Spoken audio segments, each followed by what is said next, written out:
You're just another black boy with no future. Judge Vance's gavel crashes down. Jamal Carter rises. The courtroom falls silent. 17. Shoulders squared despite the weight of every stare. The judge leans forward. I know you're kind. Just another statistic. His finger jabs the air between them. No discipline, no father figure. The judge's lips curl. Where is your father, anyway? Jamal maintains perfect eye contact. May I call him, Your Honor? Judge Vance smirks. By all means, if he even answers. Jamal pulls out his phone, dials. The courtroom watches. Dad, Judge Vance says you failed to raise me right. He's wondering where you are. Jamal's voice remains steady. Could you come to courtroom 4B now? Who exactly waits on the other end of that line? Earlier that day, Jamal Carter enters the courthouse with his science project, a sophisticated air quality monitoring system. The metal detector beeps. Officer Mercer steps forward, eyes narrowing. What's that contraption? He grabs the device without waiting for an answer. An air quality monitor, sir, for my presentation to the Environmental Committee today. Mercer turns the device over, roughly. Looks suspicious to me. Jamal keeps his voice level. I have documentation. He reaches toward his backpack. Hands where I can see them, Mercer shouts, drawing attention from everyone in the lobby. Jamal freezes. His heart pounds as Mercer calls for backup. Got a suspicious device. Unoperative subject. 2 more guards appear. Jamal notices Judge Vance watching from nearby, arms crossed, making no move to intervene. I'm just here for my scheduled presentation, Jamal explains again. Judge Vance approaches. His gaze shifts between Jamal and the device. Why aren't you in school, boy? I have an excused absence, sir. I'm presenting to the Environmental Committee. Environmental Committee in my courthouse. The judge's tone drips with disbelief. Yes, sir, yes. Room 302 at 11 a.m. Doctor, Peterson is expecting me. The judge checks his watch. We'll see about that. Bring him to my courtroom first. The guards escort Jamal away. His carefully constructed project now sits partially disassembled in Officer Mercer's hands. As they walk, Jamal notices other visitors with briefcases and electronics passing through security without question. A white student with a science fair display board walks right through. Jamal texts his father. Delayed at security might miss presentation time. His father replies instantly. What's happening? Jamal starts typing, then stops. His father has enough pressure already, just extra security checks, nothing serious. Judge Vance walks ahead, his robes flowing behind him. Jamal catches fragments of his conversation with Mercer. These people always have excuses. Teach him about authority. Knows his place after today. Jamal straightens his shoulders. This isn't about his project anymore. What does Judge Vance really want with a high school student's environmental science project? In Judge Vance's empty courtroom, Jamal stands before the bench.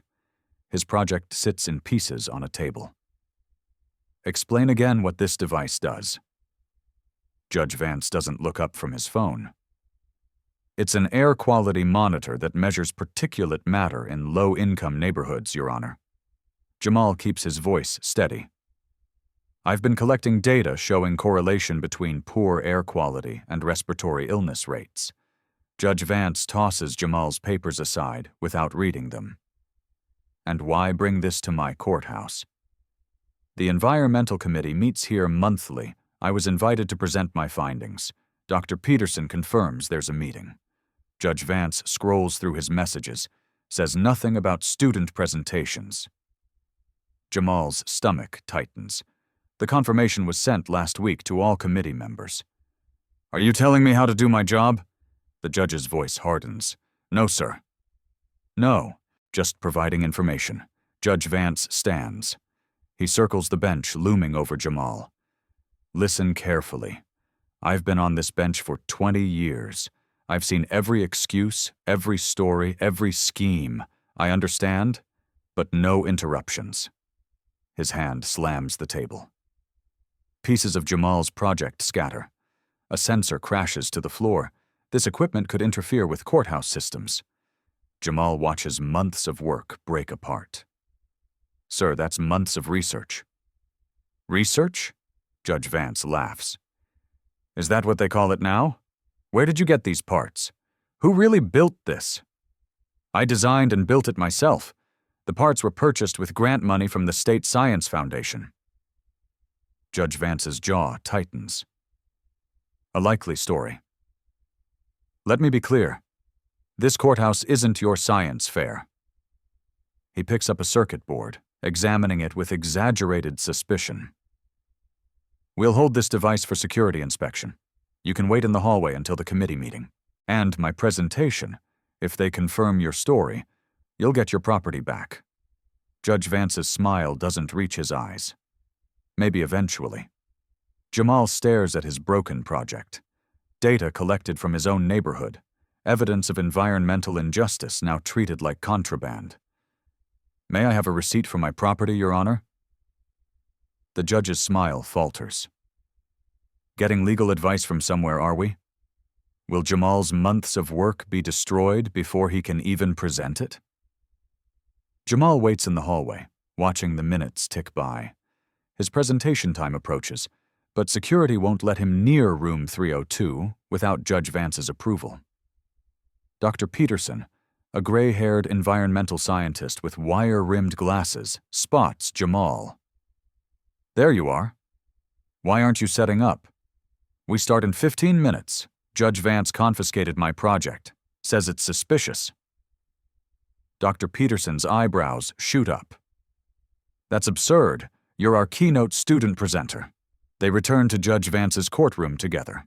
The judge is on a call, holding up one finger to make them wait. Jamal notices how the judge's posture changes when he sees Dr. Peterson. Straighter, more formal. Judge Vance. Dr. Peterson begins when the call ends. There's been a misunderstanding. Jamal Carter is our invited presenter today. The judge barely glances at him. This young man brought unauthorized electronic equipment into a federal building. That requires proper investigation. It's a science project that I personally vetted. Did you run background checks on him and his family? Judge Vance asks sharply. Do you know where he's from? Jamal feels heat rising in his face. Dr. Peterson shifts uncomfortably. He's one of our brightest students. That doesn't answer my question. Judge Vance turns to Jamal. Where exactly are you from, Mr. Carter? I was born in Chicago, sir. We moved here 3 years ago. And before Chicago? Jamal blinks, confused. My family has been in Chicago for generations. Judge Vance makes a dismissive noise. Your project will remain confiscated until proper authorities can inspect it. However, he nods to Dr. Peterson.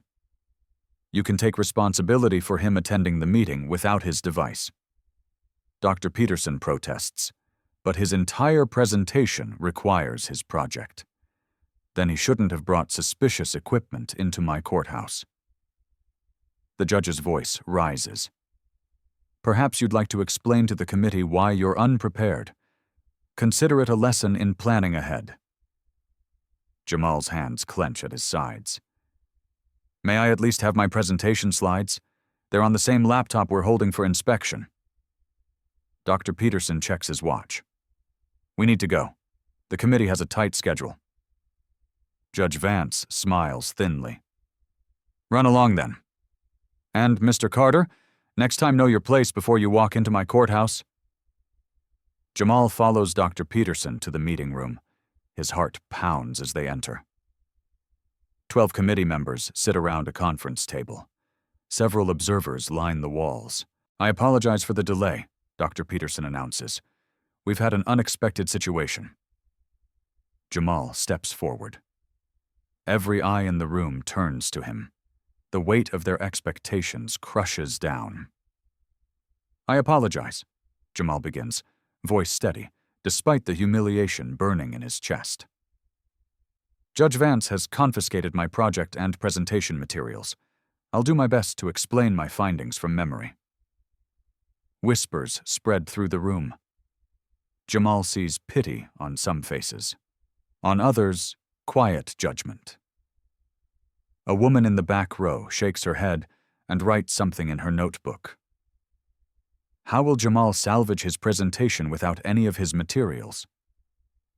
Jamal stands before the environmental committee empty-handed.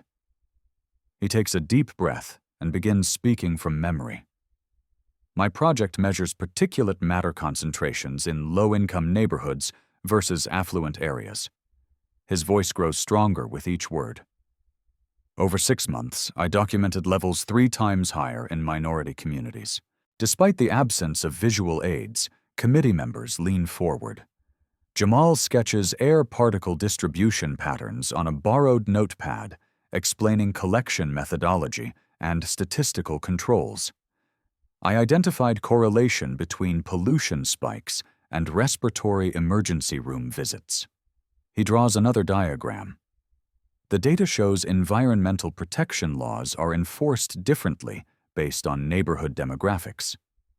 Dr. Peterson watches with quiet pride as Jamal transforms potential disaster into a compelling presentation. When Jamal finishes, the committee applauds. "Remarkable work," says committee chair Dr. Palmer, "especially under these circumstances. Where is your project now?" Judge Vance is holding it for security reasons. Jamal answers carefully. Dr. Palmer frowns. "That's unusual. We'll look into it. Meanwhile, your findings deserve wider attention.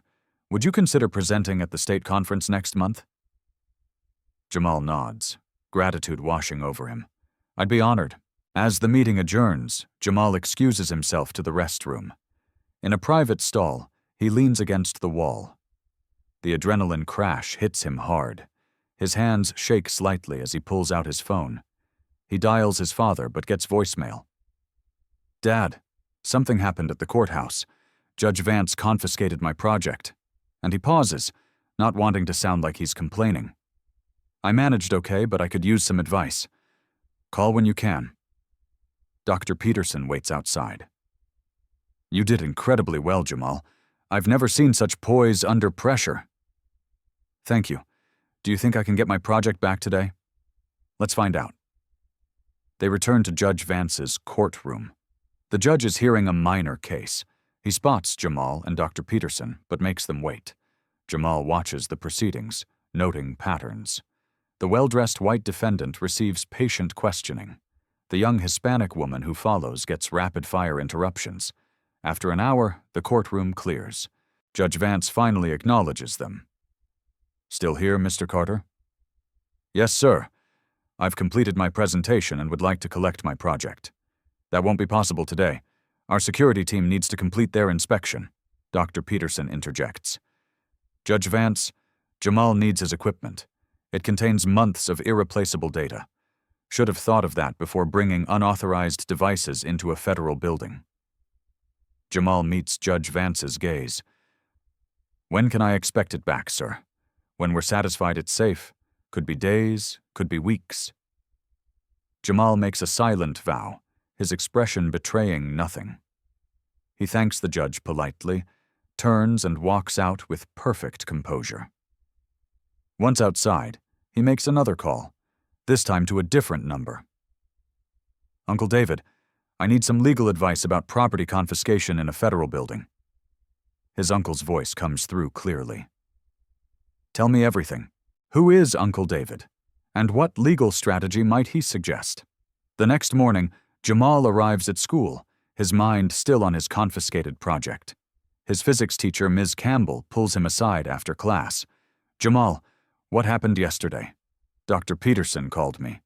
Jamal explains the situation carefully, sticking to facts without emotion. Ms. Campbell's expression darkens. "Judge Vance had no right to keep your property without cause. Have you told your father? Left him messages?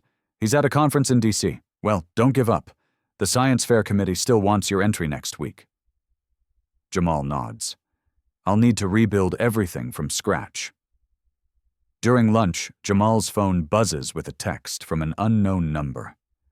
Your project marked for disposal tomorrow morning. Security protocol. Sorry, friend at courthouse. Friend at Jamal's heart races.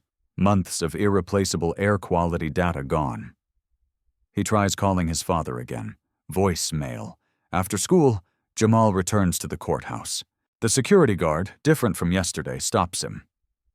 I need to speak with Judge Vance, Jamal says firmly. Judge left for the day. Come back tomorrow. This can't wait.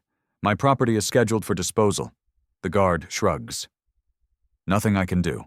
Jamal spots Officer Mercer down the hall. Officer Mercer, a moment, please. Mercer approaches reluctantly. What now, kid? My project is scheduled for disposal tomorrow. It contains irreplaceable research data. Judge's orders. Mercer smirks. Maybe you'll think twice before bringing suspicious devices here. Could I at least recover the data drive? It's the small blue component. No unauthorized access to secured items. Mercer turns away. Learn your lesson and move on. Jamal walks outside, fighting frustration. He calls his uncle again. They're destroying my project tomorrow. I can't reach Dad. Document everything. His uncle advises. Names, times, what was said. I'm making calls.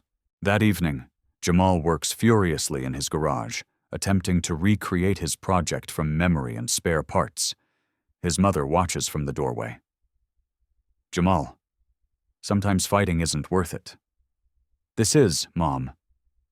Jamal doesn't look up from his work. This isn't just about my project anymore. What is it about? Then Jamal connects two wires carefully. When Judge Vance confiscated my project, he didn't just take a device. He tried to silence data showing his courthouse sits in a neighborhood with the worst air quality violations. His mother's eyes widen. You think this is deliberate? I don't know, but I'm going to find out. What calls is Uncle David making, and will they come in time? Early morning, Jamal arrives at the courthouse before it opens, carrying documentation proving his ownership of the project and its scientific purpose. He waits on the steps, reviewing the paperwork his uncle helped him prepare overnight. Judge Vance arrives, surprise flashing across his face when he spots Jamal. Mr. Carter, persistent, aren't you? Yes, sir. I have documentation proving my project's legitimacy and requesting its immediate return.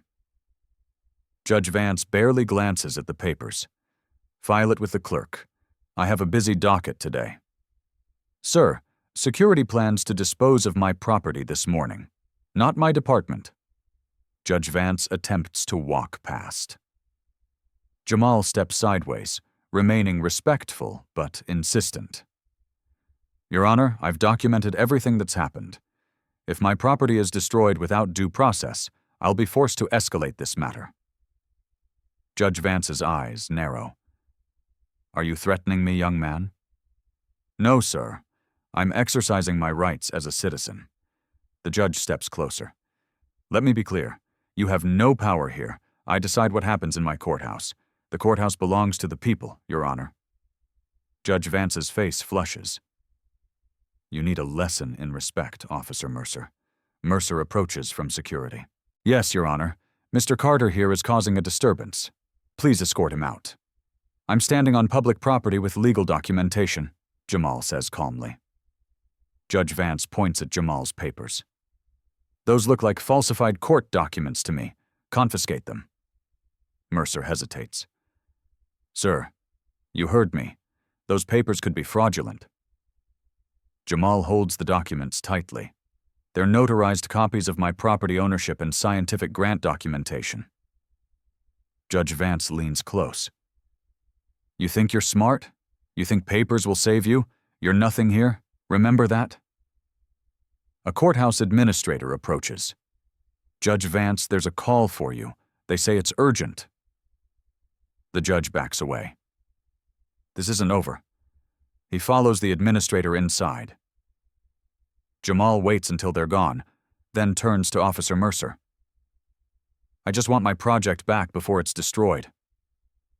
Mercer looks uncomfortable. Kid, drop this. He won't let it go, and neither will I. Why are you following his illegal orders? Jamal asks quietly. Mercer glances around, then lowers his voice. Look, I've got 3 years until retirement. Don't make this harder than it needs to be. Is your pension worth destroying evidence of environmental discrimination? Mercer doesn't answer, but his expression speaks volumes. Who made that urgent call to Judge Vance? And what's coming next? Afternoon at the courthouse. Jamal sits on a bench outside Judge Vance's courtroom, refusing to leave until someone addresses his property claim. Several attorneys pass by, looking at him curiously. One stops, a middle-aged woman with sharp eyes. You've been here all day? Court business, trying to recover my confiscated property before it's destroyed. She sits beside him. I'm Leah Cole, Public Defender's Office. What property? Jamal explains the situation, showing her his remaining documentation. Judge Vance. She shakes her head. He has a reputation. Let me make a call. While she steps away, Jamal checks his phone. Still no response from his father, but a text from his uncle reads, "Hold tight, help coming." Leah returns. I've spoken with court administration. Your project has already been moved to disposal, but we might be able to intervene if we act now. They hurry to the basement level, where confiscated items are processed. The security officer refuses them entry without authorization. This young man's property is being illegally disposed of, Leah argues. I have my orders, the officer replies flatly. Through the door window, Jamal spots his project on a table, partially disassembled. That's it right there. Please, that's months of environmental research. The officer blocks the view. Step back or I'll have you removed. Leah pulls Jamal aside. We need a judge's order. Let me file an emergency motion. As they turn to leave, Judge Vance emerges from the elevator. Miss Cole, slumming with the troublemakers today. Your Honor, this young man's property is being improperly disposed of. I'm filing for an emergency stay. Judge Vance laughs. Save your paperwork. That device was deemed a security risk by me personally. Based on what evidence? Leah challenges. My courtroom. My decision.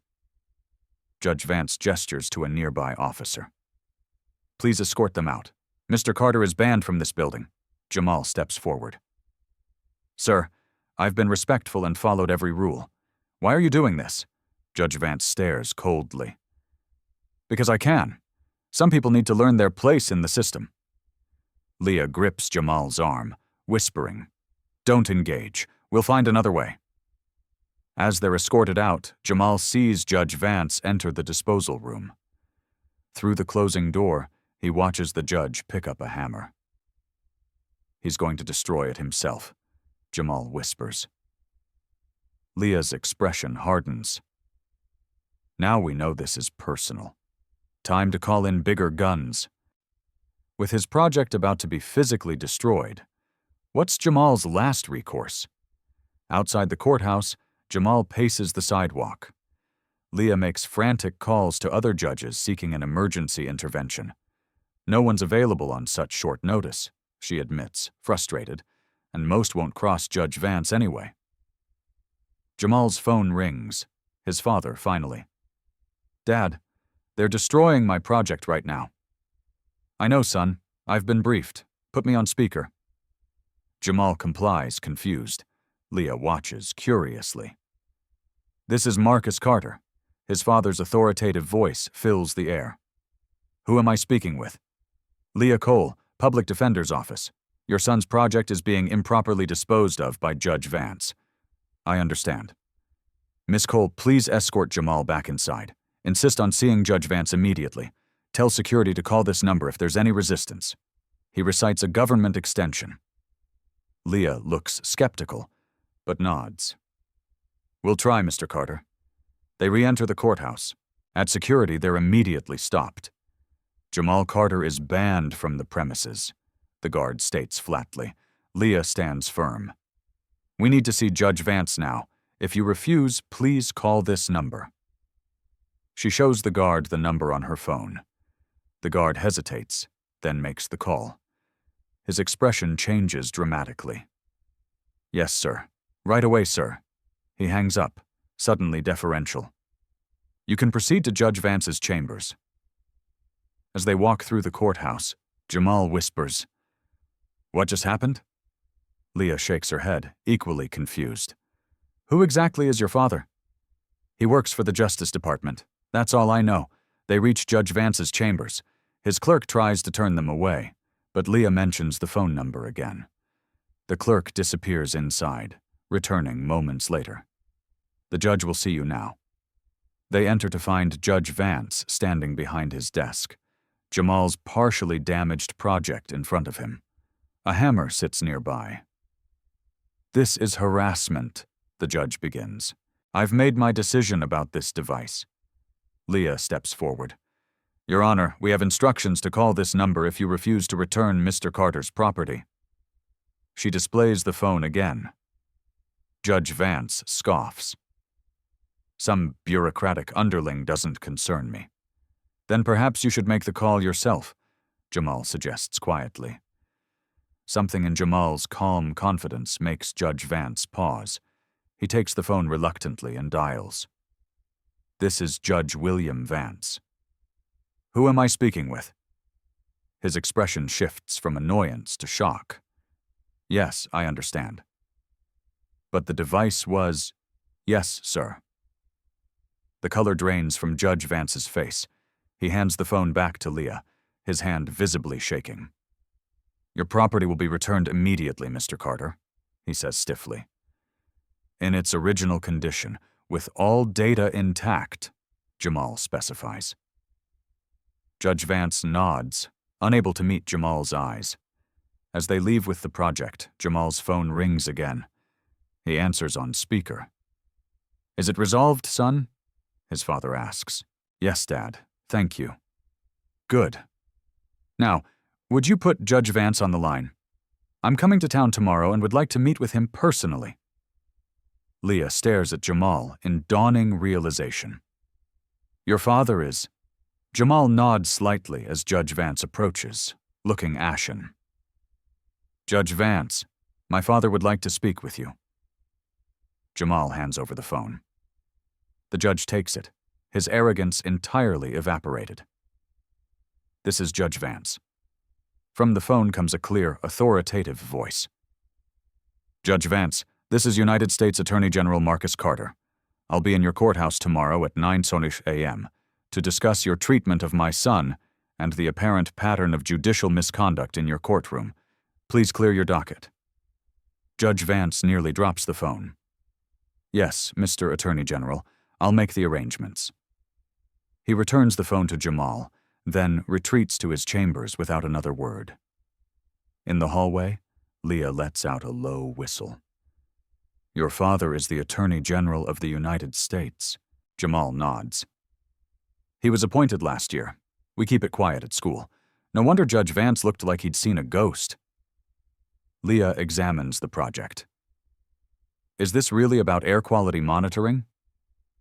Yes. 6 months of data showing environmental protection laws aren't enforced equally across neighborhoods. Jamal runs his fingers over the damaged components. The high pollution areas correspond exactly with Judge Vance's harshest sentencing patterns. Leah's eyes widen. You found evidence of environmental racism without even realizing its connection to judicial bias. I just wanted to help my neighborhood breathe cleaner air. Jamal carefully packs up his project. I never expected to expose a corrupt judge. How will Judge Vance face the U.S. Attorney General tomorrow? Dawn breaks over the city. News vans already surround the courthouse. Word has leaked that the U.S. Attorney General is making an unscheduled visit. Inside his chambers, Judge Vance paces nervously, phone pressed to his ear. Senator, you promised protection. Yes, I've always ruled in favor of your interests, but I understand politics. But this is my career. He slams the phone down. His clerk enters, pale-faced. "Sir, there are FBI agents in the lobby." "FBI?" Carter's not wasting time. Judge Vance straightens his robes, attempting dignity. Meanwhile, Jamal and his father arrive at a private courthouse entrance. Marcus Carter is tall, distinguished, with the same calm demeanor as his son. FBI agents flank them. "You okay?" Marcus asks quietly. "Better now," Jamal replies. "I didn't mean for all this. You stood your ground respectfully. I'm proud of you." Marcus squeezes his shoulder. "But this isn't just about your project anymore." They enter a conference room where Leah Cole waits with several Justice Department officials. Maps of the city cover one wall with certain neighborhoods highlighted. Ms. Cole has been invaluable, an aide tells Marcus. She's compiled substantial evidence of Judge Vance's pattern of discriminatory rulings. Leah nods. It correlates directly with Jamal's air quality research. The neighborhoods with poorest environmental protections match exactly with where Judge Vance's rulings have been most severe against minorities. Marcus studies the maps, and these correlate with Senator Blackburn's development investments perfectly. Another aide confirms the senator's shell companies have been buying property in these areas for years after environmental regulations were selectively unenforced. Jamal examines his project. That explains why Judge Vance was so determined to destroy my research. It proves the connection. Marcus turns to his son. "You stumbled onto something bigger than either of us realized. Your environmental justice project exposed actual injustice." A knock at the door. Judge Vance enters, flanked by his own attorney. The temperature in the room seems to drop. "Attorney General Carter," Judge Vance begins stiffly. "This theatrical display is hardly necessary for what amounts to a misunderstanding about a school project." Marcus doesn't offer his hand. "This meeting isn't about my son's project, though that incident provided the thread that unraveled a disturbing pattern. Please sit." For the next hour, Justice Department officials present evidence of Judge Vance's judicial misconduct, discriminatory sentencing patterns, selective enforcement of environmental regulations, suspicious connections to Senator Blackburn's business interests. Charts display the data clearly.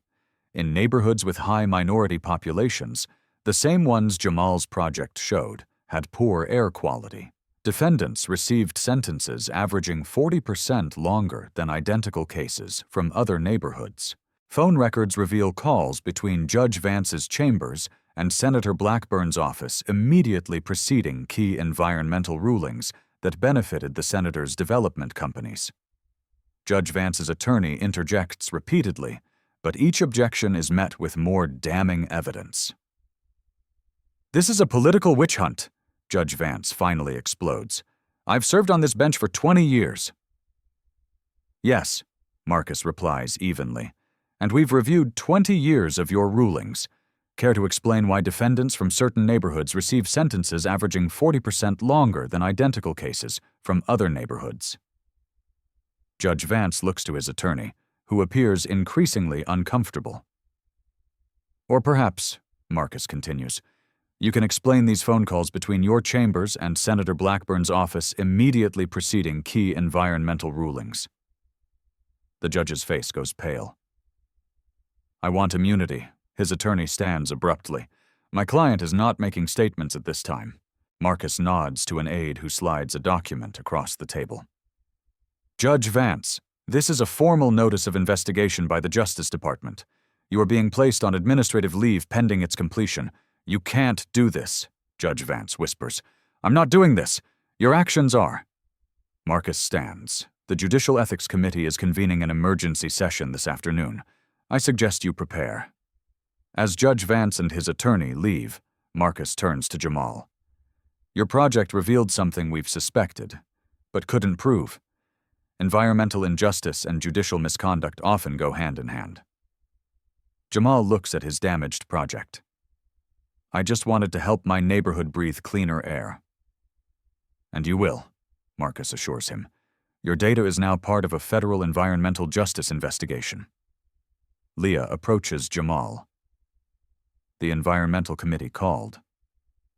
They want your full presentation tomorrow, with Justice Department protection this time. By evening, news of Judge Vance's suspension spreads. Jamal watches the coverage with his parents at home. Sources confirm the investigation began after Judge Vance attempted to confiscate and destroy scientific evidence collected by a high school student. A reporter announces the evidence allegedly showed environmental protection laws being selectively enforced in minority neighborhoods. Jamal's mother turns to her husband, who, "How big is this going to get?" "Very," Marcus replies. Senator Blackburn's development companies have been exploiting these neighborhoods for years, buying property cheap after environmental violations made them undesirable, then flipping them after selective cleanup. "But why target Jamal's project?" his mother asks. "Because data doesn't lie," Jamal answers. "My air quality measurements created a map that matched perfectly with Judge Vance's discriminatory sentencing patterns. It connected environmental racism with judicial misconduct." Marcus's phone rings. He answers, listens, then sighs. Senator Blackburn is calling for an investigation into the investigation, claims it's politically motivated. "Is it?" Jamal asks. "Justice isn't political, son." Marcus's expression hardens. But those who obstruct it often hide behind politics. The next morning, Jamal presents his findings to the Environmental Committee, this time with his project intact and working. FBI agents stand discreetly around the room. These air quality readings were taken over 6 months in different neighborhoods, Jamal explains, displaying his data. The pattern is clear. Environmental violations are reported equally across the city, but enforcement actions are concentrated in affluent areas. Committee members examine his findings with new understanding of their significance. This data will be essential to our federal investigation. Dr. Palmer announces, "Mr. Carter, the committee would like to fund an expansion of your monitoring system to cover the entire city." As they leave the meeting, Leah Cole joins them. Judge Vance's attorney called. He wants to make a deal. Marcus raises an eyebrow. "Already? He must know we have more than we've shown. The dominoes are falling." Leah confirms 3 more judges with similar ruling patterns have requested leaves of absence. Senator Blackburn's development company stock dropped 30% this morning. Jamal takes in this information quietly. His simple science project has triggered a cascade of accountability. "What happens now?" he asks his father. "Justice," Marcus answers simply, "and perhaps cleaner air for your neighborhood. As Judge Vance seeks a deal, who else will fall in this widening investigation?" 1 week later, the Judicial Ethics Committee hearing unfolds in a packed room. Judge Vance sits with his defense team, looking diminished without his robes. Senator Blackburn watches from the back, surrounded by advisors whispering urgently. When Marcus Carter enters with Jamal, the senator slips out a side door. The committee chair calls the hearing to order. "We are reviewing evidence of judicial misconduct by Judge William Vance, including discriminatory sentencing patterns, improper dismissal of environmental cases, and potential corruption involving private development interests." Jamal's research is presented first. His rebuilt project stands on a display table. Screens showing clear correlations between air quality violations, denied environmental cases, and health outcomes across different neighborhoods. This data, initially collected for a high school science project, revealed a disturbing pattern. The presenter explains environmental protection cases from minority neighborhoods were dismissed at 8 times the rate of identical cases from other areas. Judge Vance's attorney objects. "A student science project hardly constitutes admissible evidence." The committee chair responds firmly. The methodology has been independently verified by 3 university environmental departments. The data stands. Next, Justice Department investigators present phone records, banking transactions, and ruling patterns that draw a clear picture. Judge Vance systematically ruled in favor of development interests connected to Senator Blackburn, allowing environmental violations in targeted neighborhoods. During a break, Jamal overhears two committee members talking. "The pattern is undeniable," one says. "But will they actually remove a sitting federal judge?" "They have to," the other replies. "The evidence is too public now. That kid's science project blew the lid off everything." When the hearing resumes, Judge Vance takes the stand. His arrogance has vanished, replaced by a desperate pragmatism. "I acknowledge some of my rulings may show statistical disparities," he admits carefully. "But there was never intent to discriminate. The questioning is relentless. Justice Department lawyers present case after case where identical circumstances led to wildly different outcomes based solely on neighborhood and racial demographics." "And your frequent communication with Senator Blackburn's office before environmental rulings?" a committee member asks. Judge Vance hesitates too long. The senator is an old friend. We discussed various matters, including which environmental cases to dismiss to facilitate his development projects. The judge's attorney interrupts. "My client wishes to amend his testimony." A murmur runs through the room. Everyone recognizes what's coming. Judge Vance leans forward. "I am willing to provide complete information about Senator Blackburn's involvement in exchange for consideration in my case." The committee chair glances at Marcus Carter, who nods slightly. This hearing will recess while Judge Vance provides his statement to Justice Department officials. As people file out, Jamal approaches his father. He's turning on the senator. "When powerful people fall, they rarely fall alone," Marcus replies. Vance knows his career is over. Now he's negotiating the terms of surrender. Outside the hearing room, reporters swarm. Jamal stays back as his father addresses the press. Today marks an important step toward environmental justice in our communities. When we allow environmental protections to be selectively enforced, we are deciding whose children deserve clean air and whose do not. That is unacceptable in America. Jamal notices Judge Vance being escorted to a private room, shoulders slumped, the weight of his actions finally visible on his face. Their eyes meet briefly. The judge looks away first. Later that evening, news breaks. Senator Blackburn has resigned, citing health concerns. 3 development companies announce emergency board meetings. The EPA launches investigations in 12 cities with similar patterns. At home, Jamal watches the coverage with mixed emotions. "You never intended any of this," his mother says. "No," Jamal admits, "but I'm not sorry it happened."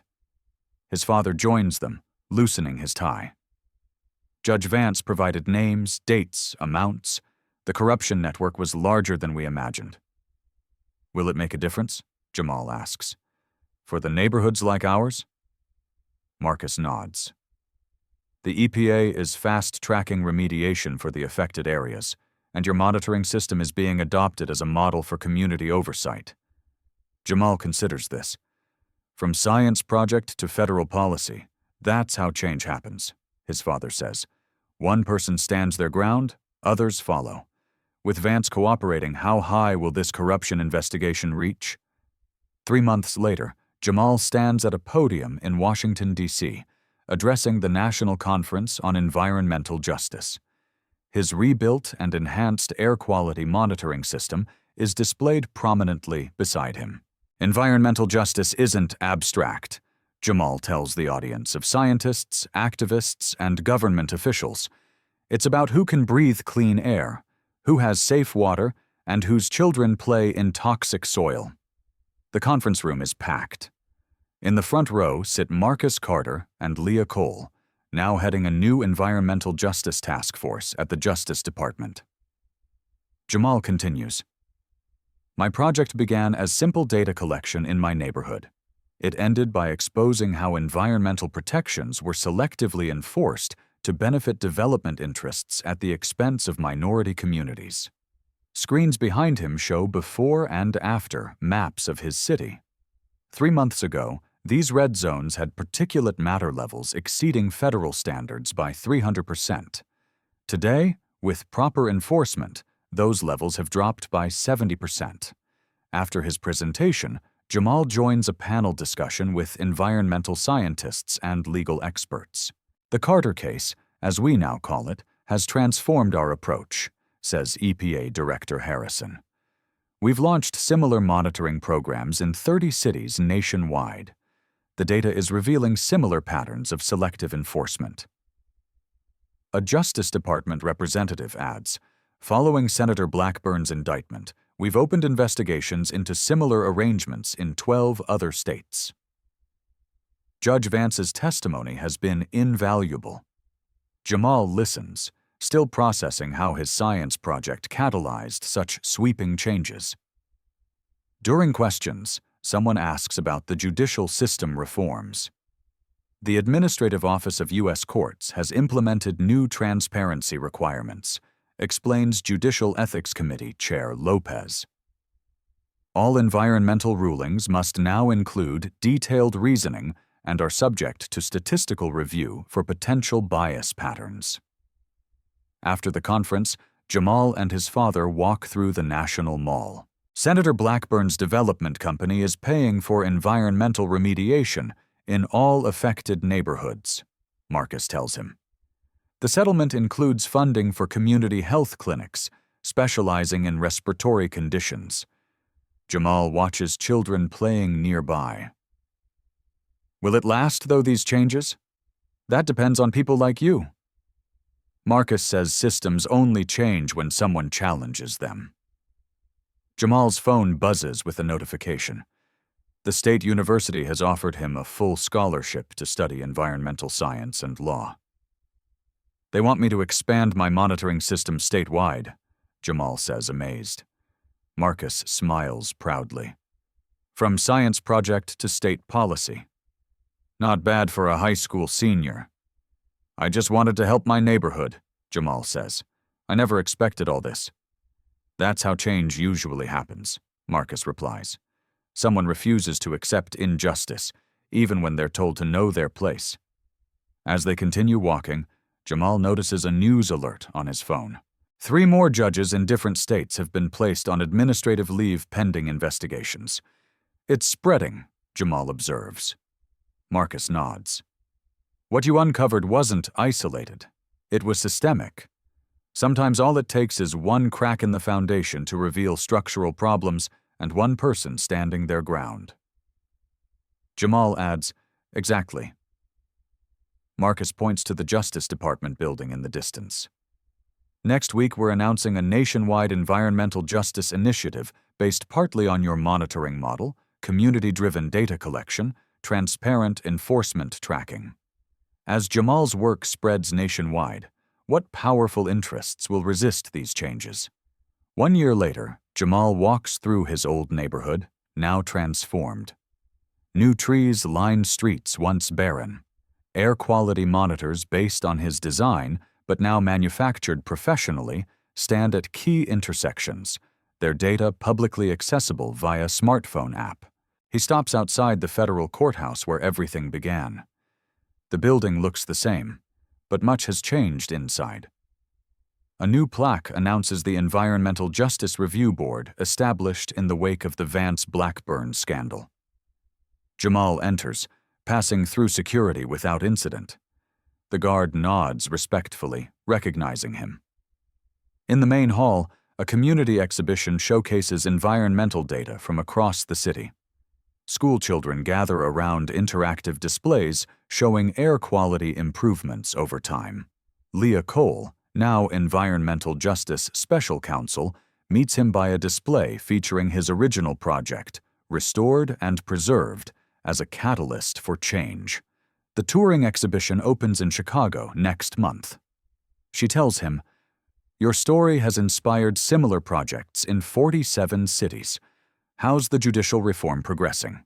Jamal asks. 17 judges have been reviewed for similar pattern rulings. 5 have resigned rather than face investigation. Leah smiles.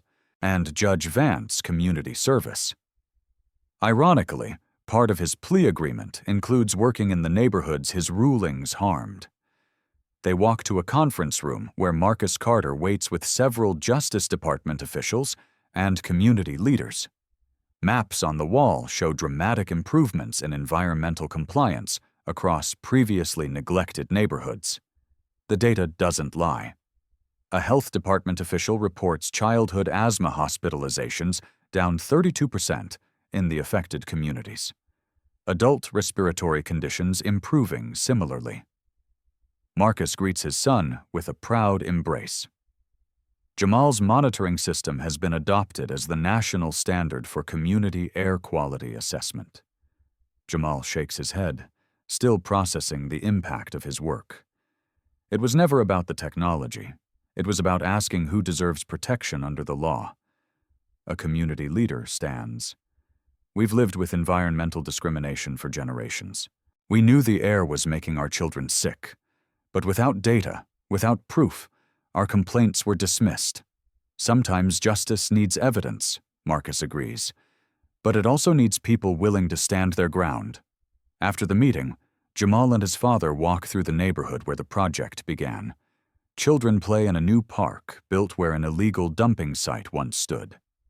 Elderly residents sit on porches breathing cleaner air. Senator Blackburn's sentencing is tomorrow.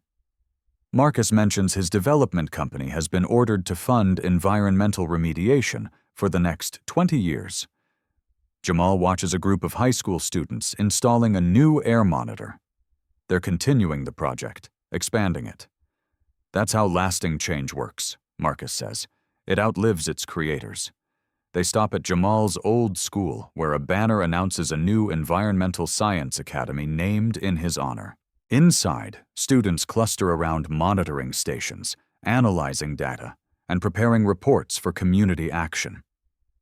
You know what Judge Vance told me during his community service? Marcus says he never thought one person could change a system, especially not someone young. It wasn't just me, Jamal replies. It was everyone who spoke up after the first domino fell. As sunset bathes the neighborhood in golden light, Jamal looks at how far they've come. The system only works when everyone has equal protection under it. Marcus nods. That's the lesson here. Justice isn't automatic. It requires vigilance, evidence, and courage to stand against power when it's abused. Jamal smiles at the simple truth that has transformed his life and community. Your place is wherever you choose to make a stand. If you found strength in Jamal's story, hit that like button to help others discover it, too. These stories of justice need to be told. Subscribe to Beat Stories for more powerful narratives of everyday people standing up to systemic injustice. Share this video with someone who needs to be reminded that their voice matters. One person can make a difference. You've seen the story. Now, what will you do with it? At Beat Stories, we believe reflection is good, but action is better. Subscribe, share, speak, because awareness is only the first step.